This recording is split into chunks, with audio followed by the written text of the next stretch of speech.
Panel discussion बहुत पुरजोर रहा, पुरजोश रहा और एक मुद्दत के बाद जमात के हल्कों में पैनल डिस्कशन इस तरह से, जिस तरह से टीवी में होता है डिबेट, झगड़ा, बहस, इख्तिलाफ, वो मंजर अल्हम्दुलिल्लाह यहाँ देखने को मिला। इसका मतलब ये है कि कन्वीनर जिसकी जिम्मेदारी, रिपोर्टर जिसकी जिम्मेदारी थी, उसने भी चाको चौबंदी के साथ सवालात करते उन्होंने किया और आप भी जो है बहुत एक्टिवली पार्टिसिपेट करते रहे और पैनलिस्ट ने भी उसका मौका दिया। वरना उमूमन मैं मुद्दतों से देखता रहा कि हमारे यहाँ पैनल डिस्कशन लिटरली जो है क्वेश्चन आंसर सेशन में बदल जाता है। सवाल नंबर 1 जवाब नंबर 1, सवाल नंबर 2 जवाब नंबर 2, सवाल नंबर 3 जवाब नंबर 3। तो बहरहाल ये बहुत अच्छा रहा कि इस तरह से हार्ड डिबेट का मौजू होना चाहिए और ये इंटेलेक्चुअल ग्रोथ के लिए, ज़हनी इर्तिक़ा के लिए, चीज़ों को समझने के लिए कहीं भी किसी भी चीज़ में मौक़िफ़ इख्तियार करने की हमको फिलफौर ज़रूरत नहीं है। यानी जितना डिस्कशन हुआ करप्शन, अदलिया, गवर्नेंस, ये जिम्मेदार, वो जिम्मेदार, तो ऐसा नहीं है कि हम इस मौक़िफ़ में हों कि यहाँ फतवा दे सकें सब ये जिम्मेदार है, ये जिम्मेदार नहीं है। ये तो समझने के लिए, थॉट प्रोसेस को डेवलप करने के लिए सारी बातें आई। इंसान मज़ीद पढ़ता रहेगा, तजुर्बा करता रहेगा तो कोई मौक़िफ़ इख्तियार कर सकता है। इसलिए मेरा ख्याल है कि इस डिबेट में कोई हतमी मौक़िफ़ हम इख्तियार करें कि ये सही है, ये गलत है, करप्शन सही है, ये अदलिया में मुदाखलत सही है, किसी भी मौजू पर हमारे पास सही गलत का जवाब इस वक्त नहीं है। वो इसलिए कि अभी समझने का प्रोसेस, ऐसे ही प्रोग्राम भी डिज़ाइन किया गया है। माशाअल्लाह जो डिज़ाइन हुआ है उसमें आपको कोई कतई और आखिरी फैसला लेने की गुंजाइश नहीं। ये सब चीज़ें डिबेट के लिए और इंशाल्लाह जैसे जैसे हम आगे बढ़ेंगे तो इंशाल्लाह हम कन्वर्ज होंगे। नंबर 1। दूसरी बात ये है कि इससे एक बात ये समझ में आई पूरे पैनल डिस्कशन से, हमारे पैनलिस्ट ने भी और आप लोगों ने भी, वही कि इन मौज़ूआत में जो इनजस्टिस का मौजू उठाया गया, सॉवरेनिटी का मौजू उठाया गया, करप्शन का मौजू उठाया गया और फिर टेररिज्म का मौजू उठाया गया, इसमें जो इंटेलेक्चुअल प्लेन होता है वो रिएक्शन के बजाय चैलेंज का स्टाइल होना है। वो भी अल्हम्दुलिल्लाह दोनों मिला जुला रद्द-ए-अमल मैंने देखा कि बात होगी रिएक्शन, जैसे उम्मत का तरीका होता है कि जैसे कोई टेररिज्म का वाक़या होता है तो हम रद्द-ए-अमल करते हैं, और एक तरीका वो होता है कि सब जो सवालात हम खड़े करें, चैलेंज हम करें, जो बात आई है मीडिया से या जो फिलॉसफी लोगों ने पेश किए उसी को हम चैलेंज करें। ये कोई है कि इंटेलेक्चुअल प्लेन पर, एक हायर प्लेन पर आदमी होता है। ये तरबियती जो इज्तिमा है वो इसी गर्ज से है कि आम लोग तो जज्बाती होते हैं, रद्द-ए-अमल का शिकार होते हैं, और हम लोगों को जो आगे चलकर मैदान में काम करना है, सियासी काम करना है, वहाँ रद्द-ए-अमल के बजाय आपको चैलेंज करने का, सवाल खड़े करने का और इंटरैक्ट करने का जो तरीका होना चाहिए, जो आला ज़र्फ़ी होनी चाहिए, माशाअल्लाह उसकी तरबियत यहाँ हुई है। तो ये कि 2-3 ऑब्जर्वेशंस मेरे पैनल डिस्कशन से मुताल्लिक़ है। पहली बात तो हार्ड डिबेट रहा। दूसरी बात यह है कि किसी चीज़ पर हम हतमी राय इख्तियार इस वक्त नहीं कर रहे हैं, और किसी की बात हम ये नहीं कहेंगे मुसअब साहब ने जो कहा वो गलत है, डॉक्टर साहब ने कहा वही बात सही है, हम इस मौक़िफ़ में इस वक्त नहीं हैं। और तीसरी बात यह है कि रद्द-ए-अमल के बजाय हम चैलेंज करने, सवाल करने, इंट्रोगेट करने का मिजाज पैदा करें। इश्यूज़ जब आते हैं तो हमारा ये तरीका होना चाहिए। अब रहा खुलासा मबाहिस, ये मौजूद दिया गया है, तो खुलासा मबाहिस में मैं तमाम बातों का खुलासा कर ही नहीं सकता। अगर मैं करूँगा तो फिर वही काम करूँगा जिसकी भी मैंने तारीफ़ की कि जब यहाँ हमने कोई फैसला नहीं लिया है तो हम उसको मबाहिस को कंक्लूड नहीं कर सकते। अलबत्ता ये है कि तमाम मबाहिस पर मैं कुछ अपनी बात या अपनी राय रखते हुए आगे बढ़ूँगा। हिंदुस्तान का जो स्टेट है उसकी बुनियादों में से एक बुनियाद डेमोक्रेसी है। वो डेमोक्रेसी का आम एक डेफिनेशन है, government by the people for the people of the people. उसका एक दूसरा मतलब है, जैसे डिक्शनरी आप खोलेंगे तो freedom of choice, freedom of expression वगैरह वगैरह, 2-3 माने डिक्शनरी में बयान की जाती हैं।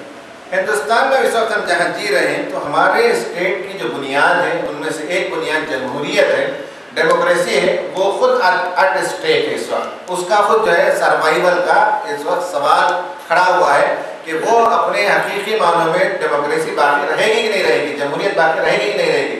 और जमहूरियत के बाद का एक दौर है, बाद होने का कि हम पोस्ट डेमोक्रेटिक एरा में हम जीते हैं। डेमोक्रेसी की यहाँ बहुत सी खराबियों का तस्करा किया गया। तो इस लिहाज से कि जब जमात हम मैदान में हम जा रहे हैं और पार्टी भी बनी है और डेमोक्रेसी की दुहाई भी देते हैं, लेकिन हमारे जैसे लोगों को सोचने समझने का ये है कि जब डेमोक्रेसी बहुत से मैदानों में फेल हो रही है तो आगे का क्या निज़ाम होगा उस पर भी हमारी निगाह होनी चाहिए, गौर करना चाहिए। लेकिन आलमी सतह पर तहरीक इस्लामी का एक इश्यू ये है, मौलाना मौदूदी वगैरह का ज़माना था तो उन्होंने दिया निज़ाम, ये निज़ाम होना चाहिए, اب یہ ہے کہ ہم اپنا راستہ نکالنے کی کوشش کر رہے ہیں اور یہ ہماری مجبوری ہے. سروائیول خود جو ہے جب ایٹ اسٹیک ہو اخوان المسلمون سے لے کر مختلف جگہ ہم اس دیے ہوئے نظام کے اندر کیسے گنجائش پیدا کریں. ورنہ جمہوریت کے بارے میں آپ دیکھیں کہ آف دا پیپل، یہ حکومت عوام کی حکومت ہو ایسا نہیں ہے، بلکہ جو حکومت ہوتی ہے وہ بعض بڑے بڑے کارندے، بڑے بڑے ہاتھ اور بڑے بڑے دماغ ہیں جو اس پورے ملک کے نظام کو، قانون کو بناتے ہیں. پھر اس کے بعد گورنمنٹ فار دا پیپل جو کہا جاتا ہے، یہ حکومت عوام کے لیے ایسا بھی نہیں ہے. ساری پالیسیز جو بنتی ہیں وہ کارپوریٹ کے لیے، بڑے لوگوں کے لیے، ہیوز کے لیے اور اپر کلاس کے لیے پالیسیز بنتے ہیں، اور روٹی کے چند ٹکڑے، بھیک کے چند ٹکڑے دوسروں کو بھی دے دی جاتی ہیں. وہ لازم ہے سب انصاف کا تقاضا لوگوں کو دکھانے کے لیے. تو گورنمنٹ بائی دا پیپل اور فار دا پیپل اور آپ دا پیپل اگر دیکھیں گے تو خود ہندوستان میں جو لوگ رہے بسے باشندے ان کی حکومت ہے کہ اس پر بھی لوگوں نے بہت سے سوال کھڑے کیے. ہر جگہ بڑی بڑی جو کمپنیاں، ورلڈ بینک، IMF ہیں، وہ اپنے ایجنٹس کو بھیجتے ہیں اور انہی کے ذریعے سے حکومت چلتی ہے. خود ہمارے ملک کے اندر بھی جو بڑی کرسیوں پر ہیں وہ ہندوستان میں ایک مدت سے رہے بھی نہیں اور وہ ہندوستانی ہیں سے پہچانے بھی نہیں، بلکہ وہ دوسروں کے ایجنٹ مانے گئے ہیں. تو اس طرح سے democracy by the people, for the people, of the people, یہ خود اس وقت ہے اس پر ایک سوالیہ نشان کھڑا ہوا ہے. اور جس طرح سے اس وقت ہندوستان کی جو صورتحال ہے کہ عوام کی جو بنیادی ضروریات، روٹی، کپڑا، مکان، سیکیورٹی، اس سب پر بحث ہوئی ہے. آپ بینچ مارک فکس کریں 25 روپے کے 50 روپے، یا ان کی ضروریات پر، right for food, right for shelter, یہ ساری باتوں پر چل رہی مہمات. تو مسئلہ اس وقت ہے کہ عوام کی جو بنیادی ضروریات ہیں اس کی تکمیل کا سامان کرنا، یہ خود اسلام کی تعلیمات میں سے ہے. جب ہم گفتگو کر رہے ہیں تو کہیں ہم NGO نہ بن جائیں، کہیں ہم عام اداروں کی طرح نہ ہوں، بلکہ ہمارا جو پرسپیکٹو ہے وہ یہ کہ اسلام ہم کو جس بات کی تعلیم دیتا ہے وہ ظلم اور ناانصافی کا خاتمہ ہے. اور انبیاء کے بعثت کا بھی مقصد یہی رہا کہ لیقوم الناس بالقسط، عدل و قسط کا قیام دنیا میں ہونا چاہیے. ہماری پالیسی پروگرام یہی کہتی ہے. تو عدل اور قسط، یہ دونوں پہلو سے آپ دیکھیں گے تو ہماری جمہوریت کے اندر اس کا خون دن دھاڑے کیا جاتا ہے اور عوام کو ان کی بنیادی ضروریات سے محروم کیا جا رہا ہے، یہ مستقل ہو رہا ہے. ابھی شیلا ڈکسن نے جو اعلان کیا کہ صاحب پبلک ڈسٹریبیوشن سسٹم کو اسکریپ کر کے غریبوں کو کچھ پیسے مہیا کر دیا جائے. ماہانہ جو مان لیجیے 500 روپے، 700 روپے، 1000 روپے، کتنا ہے یہ؟ کتنا اماؤنٹ وہ دینا چاہتے کچھ آئی بات مان لیجیے 500 روپے دینا چاہتی. یہ خود گویا کہ حکومت کا جو کام ہے کہ انسانوں کی بنیادی ضروریات کی تکمیل ہو، اس سے اپنی ذمہ داری سے فرار اختیار کرنا، اپنی ذمہ داری سے پہلو تہی کرتے ہوئے دنیا کو دکھانے کے لیے کچھ جو ہے پیسے کچھ غریبوں کو، ایک تو بلو پاورٹی لائن کی تعداد کو کم سے کم کیا جائے. پاورٹی لائن آپ فکس کریں گے کہ جس کی آمدنی روز کی 100 روپے ہو تو اس حساب سے جو ہے آپ گویا کہ کم تعداد کر رہے ہیں. جس کی آمدنی 50 روپے ہو تو ایسی بڑی تعداد نکل جائے گی. تو پاورٹی لائن ہی کو بڑھا کر تعداد کو گھٹا دینا تاکہ کچھ لوگوں کو دے دیا جائے. معلوم ہوتا ہے کہ اس وقت جو حکمران ہیں وہ اپنی ذمہ داریوں سے گویا کہ پہلو تہی کر رہے ہیں. ان سب کی جو بنیاد جو بات ہے میں اس پر اشارہ کرنا چاہوں گا کہ بنیادی طور پر اصل میں اس وقت عدلیہ ہو یا حکمرانوں کا جو طبقہ ہو، وہ ان کا جو مزاج ہے وہ دو چیزوں پر ہے. ایک ہے پرو ڈیموکریسی، ایک ہے پرو ہندوتوا یا فیشزم یا اپر کمیونٹی، اپر کاسٹ. ان کے جو مفادات ہیں، ایک کتاب ہمارے مصعب صاحب نے مجھ سے ایک مرتبہ کہا جو تھا پڑھنے کی، بہت دلچسپ کتاب ہے بینگ انڈین. اس میں اس نے بتایا ہے کہ ہندوستان کا جو نظام رہا وہ مدتوں سے برہمنسٹ طبقہ سب پر حاوی رہا. اور جب یہاں مسلمان حکمران تھے اس زمانے میں مسلمانوں نے سیاسی حکومت تو کی لیکن سماجی معاملے میں کبھی انہوں نے مداخلت نہیں کی. غیر مسلموں کا جو نظام رہا. پھر اس کے بعد انگریز جب آیا تو انگریز نے بھی اس اپر کاسٹ کے لوگوں کو مواقع فراہم کیا اور اصلاً چودراہٹ انہی کی باقی رہی. اور وہ جو ہندوتوا کا جو نظام ہے، ہندوؤں کا نظام، برہمنیکل آرڈر، اس آرڈر کو انہوں نے ہزاروں برس سے باقی رکھا، خواہ وہ مسلمانوں کی حکمرانی کا زمانہ ہو یا انگریز کی حکمرانی کا زمانہ ہو. جب وہ دونوں چلے گئے اور ڈیموکریسی کا زمانہ آیا تو انہوں نے دیکھا کہ ڈیموکریسی کے نتیجے میں کہیں دوسرے طبقے جو ان کے پیروں تلے روندے جانے ہی کے لیے پیدا کیے گئے وہ اپنا مقام نہ پانے پائیں.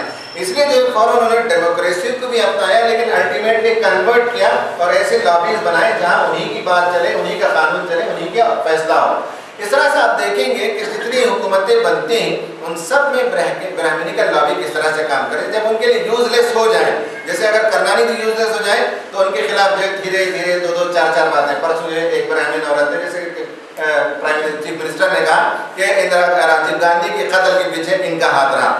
برہمنیکل لابی جتنا چاہے استعمال کرے اور اس کے بعد ضرورت ختم ہو جائے تو ڈھا کر جو ہے کچرا دان میں फेंक दें। लालू यादव का एक ज़माना था, उसे उठाया और उसके बाद उसे गिरा दिया, उसका कहीं नामो निशान नहीं है। मायावती सब मेन न्यूज़ पेपर में आपको कहीं नजर नहीं आएंगे, लेकिन उसकी ज़रूरत है वहाँ काम चलाने के लिए। अपर कास्ट के लोगों के साथ उनका एक वो बना हुआ है, तो उसके साथ काम चलेगा और जब जरूरत खत्म हो जाएगी तो उठाकर फेंक दिया जाएगा। ये लॉबी किसी पार्टी के साथ उनकी वफादारी नहीं है, वो सबके साथ काम कर सकते हैं, वो बीजेपी के साथ भी काम कर सकते हैं, कांग्रेस के साथ भी काम कर सकते हैं। तो हिंदुस्तान में ये जो अदलिया, करप्शन, ये जितने मौज़ूआत हैं इसमें हम देखते हैं कि एक तो प्रो डेवलपमेंट जो नाम दिया गया है उसकी वजह से ये सारी खराबियां हम देखते हैं। हुकूमत के बड़े बड़े लोग भी करप्शन इसलिए लेते हैं ताकि ज़मीनों को फराहम करना है। जैसे मायावती ने लोगों से ज़मीन लिया, मान लीजिए 85 रुपये में, किसानों से ज़मीन ले लिया, लेकर उन्होंने बड़े डेवलपमेंट कंपनीज को 500 रुपये में दे दिया, DLF वगैरह को, और DLF ने उसमें लेआउट बनाया और 5000 रुपये में सेल कर दिया। तो अल्टीमेटली कमाया DLF ने और मायावती ने, और किसानों को बेघर कर दिया गया। ये जो प्रो डेवलपमेंट असल में एक झांसा है। डेवलपमेंट तो चाहता है इस्लाम में, लेकिन ये जो डेवलपमेंट का माना ये दे रहे हैं उसमें गरीबों से छीन कर दौलतमंदार की तरफ लौटा दी जाए, ये प्रो डेवलपमेंट की पॉलिसी ने हुकूमत को भी मुतासिर किया, अदलिया को भी मुतासिर किया। अभी गालिबन डॉक्टर साहब अब्दुल्ला साहब ने बताया कि दिल्ली में वो जो दुकानें वगैरह हैं उन सबको ख़त्म करना, वो इसलिए कि साहब वो बड़े मॉल्स के अंदर शॉपिंग होनी चाहिए। बड़े मॉल्स वालों ने अदालत में जब पहुंचे तो उनके हक में फैसला दिया गया वहाँ के स्टेट हाई कोर्ट ने कि साहब मल्टीनेशनल कंपनीज को जो बड़ी ज़मीनें देनी चाहिए, बड़े शॉपिंग कॉम्प्लेक्स और सुपर मार्केट्स बननी चाहिए।